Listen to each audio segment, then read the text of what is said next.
안녕하세요. 우리 동네 수의사의 박성균 수의사입니다.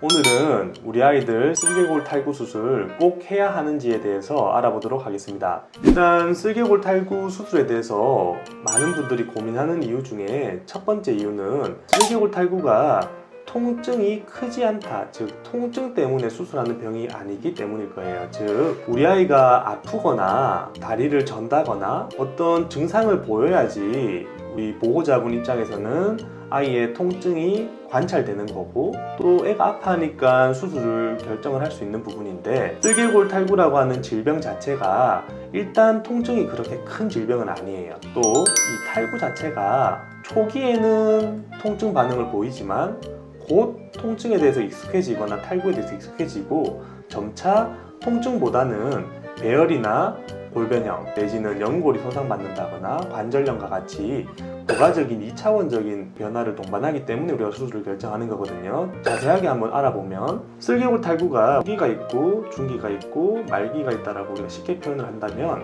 오히려 슬개골 탈구는 산책을 하다가 처음 빠질 때 굉장히 아파합니다. 그래서 보호자분들이 깜짝 놀라서 병원에 오시게 돼요. 근데 실제로 병원에 가면 원장님들이 아직까지는 괜찮다, 뭐 또 초기니까 수술 안 하시고 약 먹으면 된다, 이런 얘기를 많이 하시죠. 즉 초기에는 보호자분들이 굉장히 놀라고, 또 우리 환자들은 아프고 병원에 가지만 수의사들은 괜찮다라고 해요. 그래서 약을 먹다 보면 한 2-3년 정도 아무런 증상 없이 잘 지냅니다. 그러다가 다시 슬개골이 심해지는 말기가 되면 다시 통증 반응을 보이기 시작해서 보통 보호자분들이 이맘때쯤 병원에 데려오시게 돼요. 즉 정리를 하면 슬개골이라고 하는 질병 자체가 통증과 비례하지 않는다. 슬개골이 심하다고 많이 아프고 슬개골이 덜 심하다고 안 아픈 병이 아니고, 또 강아지 자체가 통증을 숨기려고 하는 경향이 있기 때문에 우리는 수술을 결정하거나 아기가 아픈 거를 판단하는 데 있어서 통증을 보고 판단하는데, 일단 우리 아이들, 강아지들은 통증을 숨기고, 또 두 번째는 슬개골 탈구라고 하는 질병 자체가 통증이 크지 않고 또 통증과 비례하지 않기 때문에 우리가 쉽게 결정을 못 내리는 경우가 많습니다.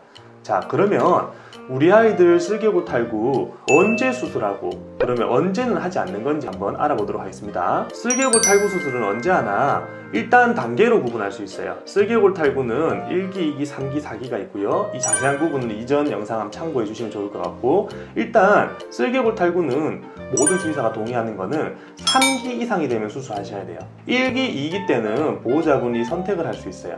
보호자분이 좀 미루실 수도 있고요. 하지만 3기 이상이 수의사에 의해서 정확히 진단되는 경우라면 일단 수술을 결정하셔야 됩니다.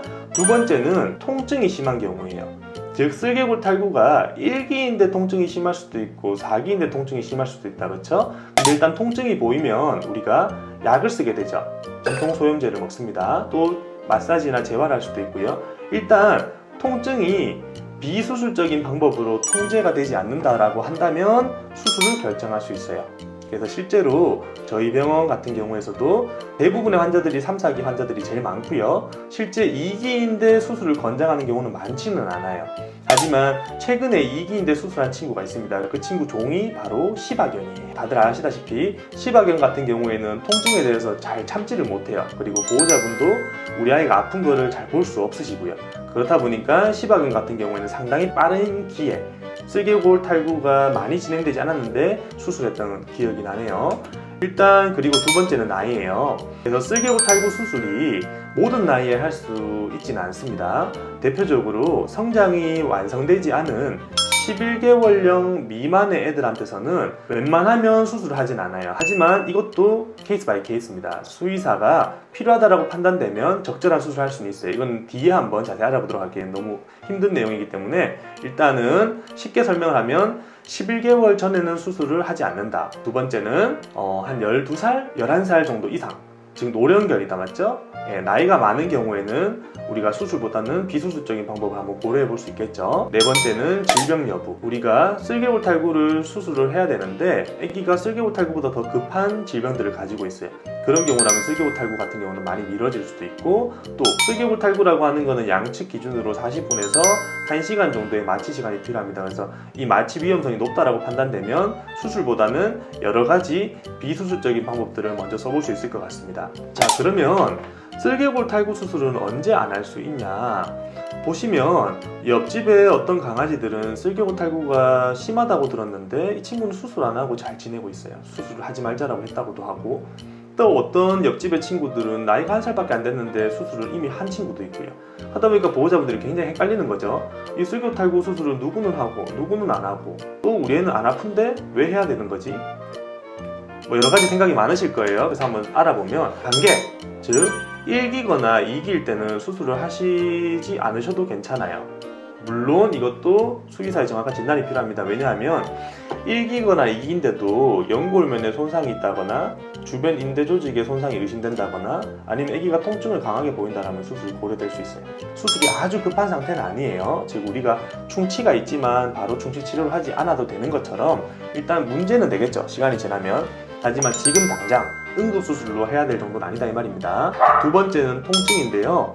아기가 통증을 보이지 않고 충분한 운동을 할 수 있고 기능적으로 문제가 없다, 거기다가 단계가 3기 이상이 아니다 라고 하면 사실 수술을 하지 않으셔도 되는 시점입니다. 세 번째, 나이죠. 대표적인 예를 한번 들어볼까요? 우리가 만약에 7개월인데 쓸개골 탈구가 2기예요. 이런 경우는 당연히 수술하지 않겠죠. 왜요? 2기기도 하지만 7개월이기 때문에 어차피 수술 중에 가장 중요한 수술들을 할 수가 없어요. 그래서 7개월인데 2기라면 수술하지 않을 거고요. 두 번째 한번 예를 들어볼까요? 아기가 7살이에요. 7살인데 다리를 든다고 왔습니다. 다리를 좀 저는 것 같아요. 병원에 왔는데 쓸개골 탈구 1기입니다. 이 친구랑 1살인데 다리를 전다고 왔어요. 이 친구도 1기입니다.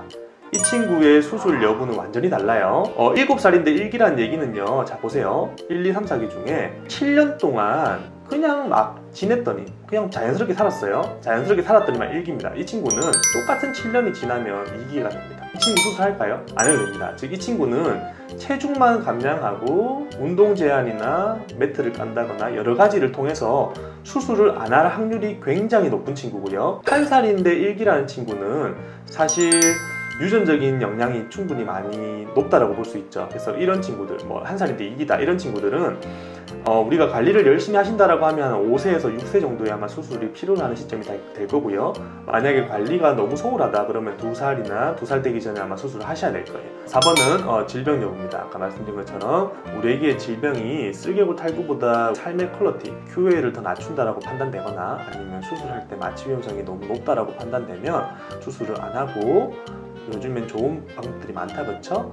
레이저 재활이 될 수도 있고 아니면 수동 재활이 될 수도 있고 온찜질 아니면 수중보행 아니면 관절 안에 여러 가지 약들을, 주사제들을 넣는다거나 여러 가지 방법을 통해서 보존적인 치료를 한번 고려해 보실 수도 있어요.